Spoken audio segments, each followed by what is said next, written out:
My girlfriend said, "I can't believe I pulled this off for 6 months while making fun of me with her coworkers. I was standing outside the conference room. She didn't know I was there. I'm a cybersecurity analyst at a mid-sized fintech company in Austin. My girlfriend Tessa works in partnerships on the sales side. We've been together for 6 months, or at least I thought we were together. I'm the stereotypical IT guy. Introverted, more comfortable with systems than people, never been great at reading social cues. When Tessa approached me at a company happy hour and asked for my number, I genuinely thought I'd won the lottery. She's beautiful, charismatic, the kind of person who lights up a room. She pursued me. Coffee dates, dinners, introduced me to her friend group in sales. For the first time in my life, I felt chosen. I was planning to bring her home for Thanksgiving next month. My mom already loves her from our video calls. Last Tuesday, I stayed late handling a security incident. Around 9 p.m., I was walking past the sales area and heard Tessa's laugh coming from a conference room. The door was cracked open. I was about to say hi when I heard my name. It was Cole's voice, Tessa's manager. He said something like, "Didn't think you'd keep the IT nerd hooked this long, Tessa." Then I heard Tessa laugh. That same laugh I loved. She said, "The pool's up to $3,400 now, plus they're considering me for that promotion if I make it to month 7. Another voice chimed in. I recognized it as Bry, one of the other account executives. She said, "Remember when he paid for that entire team dinner? God, he's like a walking bonus." "I know, right?" Tessa's voice this time. "He's so desperate to please me, I'd actually feel bad if it weren't so pathetic." They all laughed. They kept talking. About the bet. About how long she could keep me interested. About the prize pool they'd been building. Cole mentioned something about the last guy lasting 3 months before he figured it out and quit. I stood there in the hallway for maybe 2 minutes, frozen. Then I walked back to my desk, logged out, and drove home in complete silence. That was a week ago. Here's the thing, I haven't said anything to Tessa. I've been the perfect boyfriend. Morning coffee runs, good morning texts, dinner plans. She has no idea I know. And I've been watching, really watching. The way she adjusts her enthusiasm based on how much money I've spent recently. The knowing looks between her, Cole, and Bry. The inside jokes I'm not part of. I started doing what I do best, analyzing patterns. Not to get revenge, just to understand who I've actually been dating.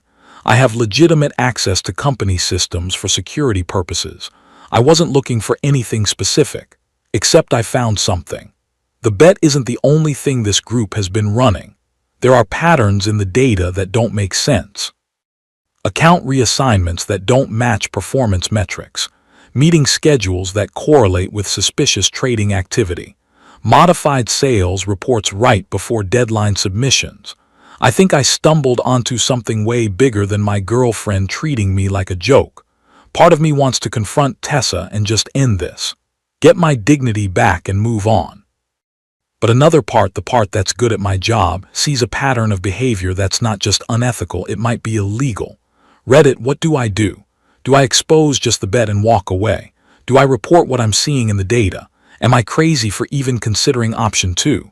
And if I'm being honest, which is harder, knowing someone was paid to date me, or knowing I was stupid enough to fall for it? Update. Thank you everyone for the comments. I'm reading all of them. Some of you are saying I should report everything I found. Others are saying to just ghost and move on. I'm going to take the weekend to think about this. Update 1. Holy shit, Reddit. First, thank you for the overwhelming response on my last post. I spent that weekend reading every comment about 50 times. Some of you told me to report everything. Some said to just walk away and save myself the drama. A few of you called me an idiot for not seeing this coming, fair enough. I decided to do something in between. Not revenge exactly, but let's call it accountability. I kept playing the perfect boyfriend. Tessa had no idea I knew anything. But I started documenting everything I'd been noticing in the company systems. Not through illegal access, everything I looked at was within my job scope for security monitoring. I just looked more carefully than usual. Here's what I found. Apparently, Bry has a pattern, Every time she had an after-hours working dinner with a specific VP or a client director, she'd suddenly get assigned premium accounts. I cross-referenced the CRM logs, meeting schedules, and account reassignment dates. Crystal clear pattern. I even have a photo of her and the VP leaving a hotel bar together at 11 p.m., 2 days before she got assigned an account worth $2 annually that was taken from someone with better performance metrics. As about Nate, this guy works in strategic growth team, and he keeps bragging at happy hours about his investment vision. Except his vision involved buying and selling tokens from projects right before the company announced partnerships or cancellations with them. I matched his wallet address, which he'd stupidly used to register for company services, with the timing of internal deals. Textbook insider trading, crypto edition. The guy who started the bet on me, Qley. He's been having a junior sales intern modify his performance reports right before deadline submissions. The log files don't lie, consistent edits from the intern's IP address, always the same time of month, always making Qley's numbers look better than reality. I spent 2 weeks building clean, anonymous documentation packages for each case. Not a hint that the information came from me. Just clear patterns that anyone in legal or compliance could verify independently. Then I sent them. Bry's package went to the ethics hotline with a detailed timeline showing the quid pro quo pattern between her meetings and her account assignments. Nate's package went to our legal department, and I also sent a copy to the SEC tip line. Because if I'm going to do this, I'm going to do it right. Qley's package went directly to our chief revenue officer, who's been frustrated for months about the gap between sales reports and actual revenue. I sent everything on Friday night, waited through the weekend, came into work Monday prepared for chaos. Monday was quiet, too quiet. Tuesday afternoon, Bry got called into HR. By Wednesday morning, she was already on administrative leave. The VP she'd been meeting with was suddenly also on leave pending investigation. Tessa came to me Tuesday night actually scared. Someone's targeting our team. First Bry, and I heard they're looking into Nate too. I don't know what's happening. I held her while she cried about her friend possibly losing her job. I made sympathetic noises. I brought her tea, while already knew exactly what was going to happen next. I'm not proud of the lying, but I'm not sorry either. Thursday, news broke that the SEC was requesting documents related to token trading by employees. Nate went from swagger to panic in about 4 hours. By Friday, he was gone. Not just fired, facing potential federal charges. This Monday, Qley got called in. Turns out when you have a terrified intern willing to testify about being pressured to falsify reports in exchange for a job offer you never intended to honor, you don't keep your job very long. He was escorted out by Tuesday. Tessa called me last night, absolutely panicking. 3 people from my close friend group are gone in 2 weeks. Someone is coming after us. I'm scared I'm next. I asked her why she thought she'd be next. What would someone have on her? She got very quiet, then said, "Nothing, I haven't done anything wrong, but they probably could make something up." I almost laughed. Here's what I didn't tell her I found the others. The last guy Qley mentioned, I tracked him down through LinkedIn. Former marketing coordinator, quit suddenly 8 months ago. I met him for coffee last week. His story was identical to mine. Same bet, same friend group, same ending when he figured it out and confronted them. Except he just left quietly, too humiliated to report anything. He also told me that there were 2 others before him. Same pattern. The sales team has been running this game for at least 2 years, maybe longer. I recorded my conversation with the former marketing guy with his permission. I pulled the old HR complaints. Turns out there were vague reports about inappropriate betting culture in sales team that got dismissed as hearsay. I have everything I need about Tessa and the bet. But here's my dilemma. I've watched her function for 2 weeks knowing her entire friend group is collapsing. She's genuinely scared. Part of her has to suspect why this is all happening now, but she's in denial. Next week I'm going to tell her I know about the bet, but I'm going to give her a choice first. She can come clean to HR herself, take responsibility and cooperate with making this right for the other guys they did this to. Or I send everything I have, the recordings, the testimonies, the old HR complaints, the whole pattern, to the executive team and the board. Some of you in the last post said I should just ghost her and move on. That would be easier, but the marketing guy told me he's been in therapy for 6 months because of what this did to his self-esteem. One of the other guys apparently had a breakdown. This isn't just about me being mad someone was paid to date me. This is about a pattern of psychological abuse disguised as a sales culture game. I'll update after I talk to her. Edit. A lot of you are asking if I'm worried about retaliation or about my own job. Honestly, a little, but I've been very careful to only access information within my security scope, and I sent everything anonymously. If they trace it back to me somehow, I have documentation showing every access was legitimate job function. Update 2. I should have known better than to give her the choice. Quick recap for anyone new. Discovered my girlfriend was dating me as part of a bet with her sales team. Also discovered her entire friend group was running various forms of workplace fraud and manipulation. Systematically reported everyone anonymously. Gave Tessa the option to come clean herself or face exposure. She chose. Poorly. Last Wednesday I invited her over for dinner. Made her favorite pasta, opened a bottle of wine, very romantic setup. She had no idea what was coming. After we ate, I told her I needed to talk about something serious. She got this worried look. She's been on edge for weeks watching all her friends lose their jobs. I think part of her knew. I played the recording, her voice laughing about the IT nerd, Cole's voice talking about the bet, Bry calculating how much money they'd made off my restaurant tabs, all of it. The color drained from her face. Miles, I can explain. I'm not interested in explanations. I cut her off. I'm interested in choices. I laid it out. Option 1, she goes to HR Monday morning, admits to the betting ring, provides information about the other victims and takes full responsibility. Option 2, I send everything I have to the executive team, the board, and I CC her professional network. She started crying almost immediately. The ugly kind where you can't breathe properly. Kept saying it started as a joke, that she developed real feelings, that the sales culture was toxic and she got caught up in it. How much money did you make off me? I asked. She didn't answer. How much, Tessa? I asked again, firmer this time. $3,400, she whispered. Plus they were considering me for the senior partnership role. I told her she had until Monday at 9 a.m. to decide. Then I asked her to leave. She texted me about 50 times that night. Calling, messages, the whole cycle. I didn't respond. Monday morning came. I got to the office early, sat at my desk and waited. 9 a.m. came and went. No word from HR, no word from Tessa.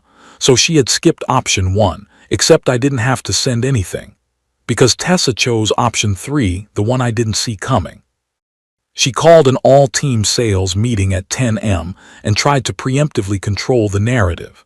She stood up in front of about 40 people and announced that I had been financially controlling and emotionally manipulative throughout our relationship, that I was trying to destroy her career because she wanted to break up, that I'd been stalking her and her friends, and that's why everyone was being investigated. She literally tried to DARVO me in front of the entire sales department. Cole, already fired but apparently lurking on Slack, jumped into the general channel backing her up. Miles has been obsessed with our team for months. Classic nice guy energy. Tessa's the real victim here. I watched this happen from my desk. Didn't move. Didn't respond. Because here's what Tessa didn't know. Her parents were already copied on everything. 2 weeks ago, I found her dad on LinkedIn. He's a retired executive, sits on 2 corporate boards, very active in Austin business community. I sent him an anonymous package with all the evidence about the bet, the Venmo transactions, everything. Didn't editorialize, just, your daughter is involved in this situation. Thought you should know. Tessa's mom called her at 10:30 a.m., right in the middle of her victim performance. I didn't hear the conversation directly, but I heard about it. Apparently Tessa's parents had already spoken to HR and the executive team that morning. They'd confirmed everything in my package. Her dad called it the most humiliating thing our family has experienced. By 11 a.m., Tessa's narrative had collapsed. HR called her into a meeting. Multiple people from that all-hands meeting went directly to HR to say they'd witnessed her trying to manipulate the situation. The marketing guy I'd interviewed, the previous victim, sent his own email to the executive team that afternoon. Then another guy came forward. Then another. By the end of the day, it wasn't a story about me being vindictive. It was a story about a systematic pattern of psychological abuse spanning 2 years and at least 5 victims. Tessa was terminated Wednesday morning. But here's the real twist. The company is now facing a lawsuit. The first victim lawyered up. He's suing for hostile work environment and constructive dismissal.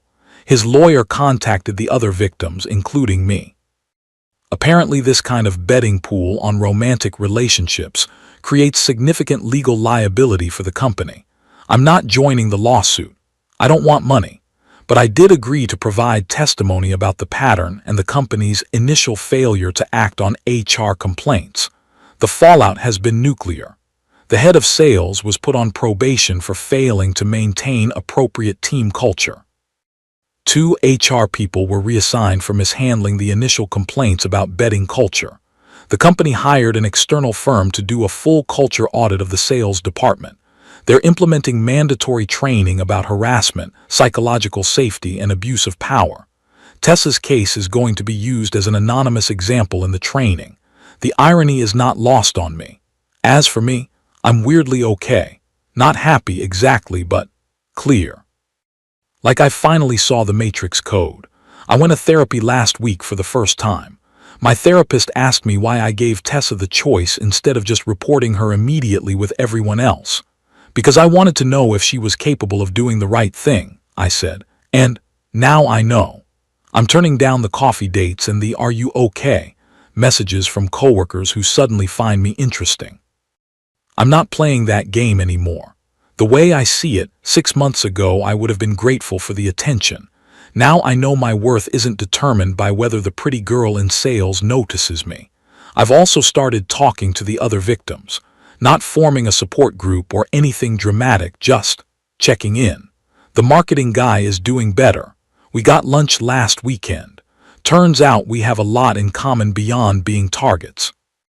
One more update coming once the legal stuff settles and I figure out my next move career-wise. A few companies have reached out about security and ethics compliance roles. Apparently, anonymous whistleblower who took down an entire corrupt sales team looks good on a resume. Who knew? Edit. For everyone asking, yes, I'm leaving the company. Not because I'm being pushed out, but because I don't want to be that guy who exposed everyone for the rest of my career here. Also, I don't think I can keep working in a place like that. I want a fresh start. Tessa tried to add me on LinkedIn yesterday. I declined. She can explain that gap in her resume to her next employer herself. Final update, then I'm closing this chapter for good. 3 months since my original post. 90 days since I stood outside that conference room and heard my girlfriend laugh about the bet. Feels like a different lifetime. So first thing first, the lawsuit settled.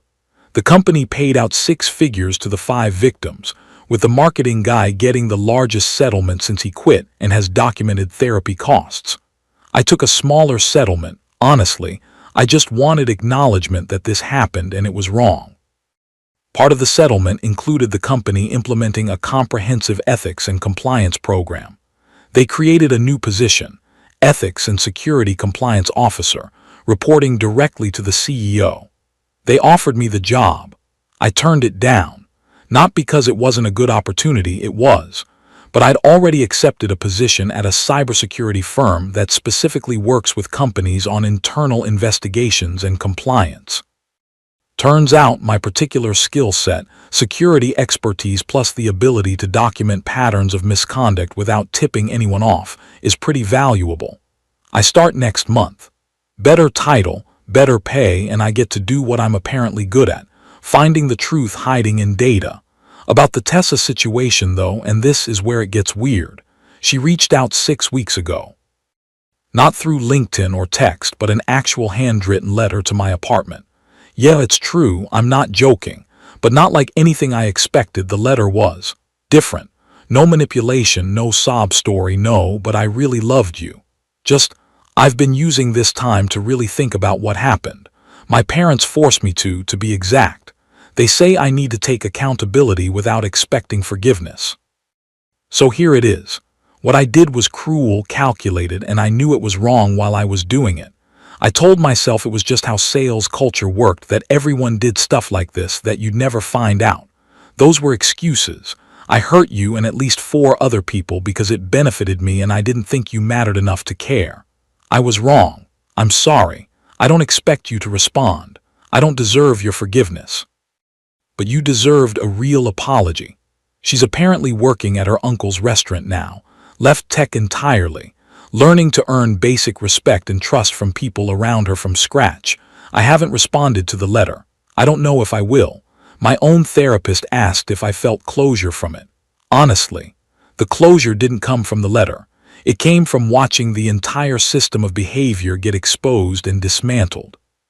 From knowing that 5 guys who felt humiliated and small now got official recognition that they weren't crazy, they were targeted.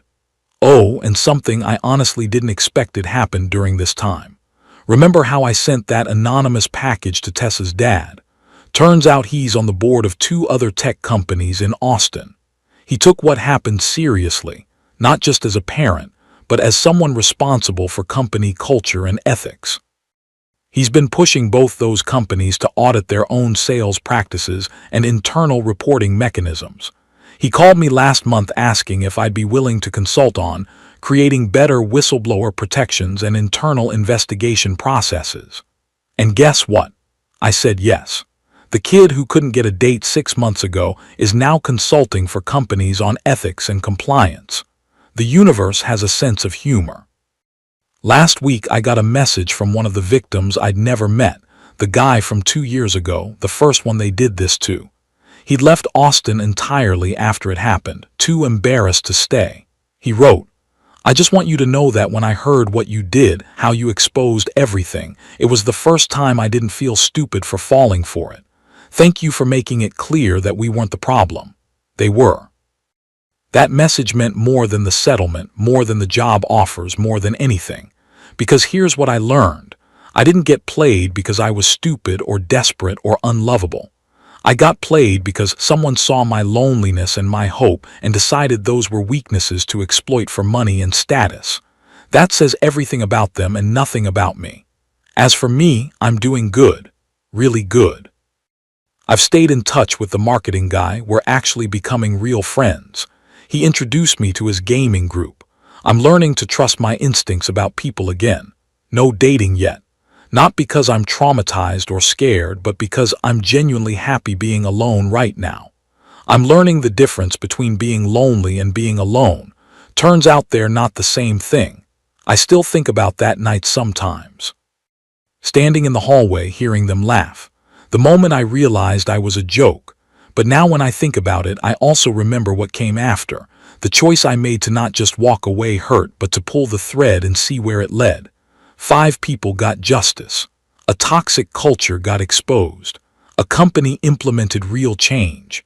And I learned that being the quiet, methodical guy in the corner isn't a weakness. It's exactly the skill set you need to burn down the whole corrupt system without anyone seeing you coming. Someone in my original post comment said, "The best revenge is living well." They were wrong. The best revenge is making sure they can't do it to anyone else. Living well is just a bonus. Thanks for coming on this journey with me, Reddit. Time to log off and start the next chapter.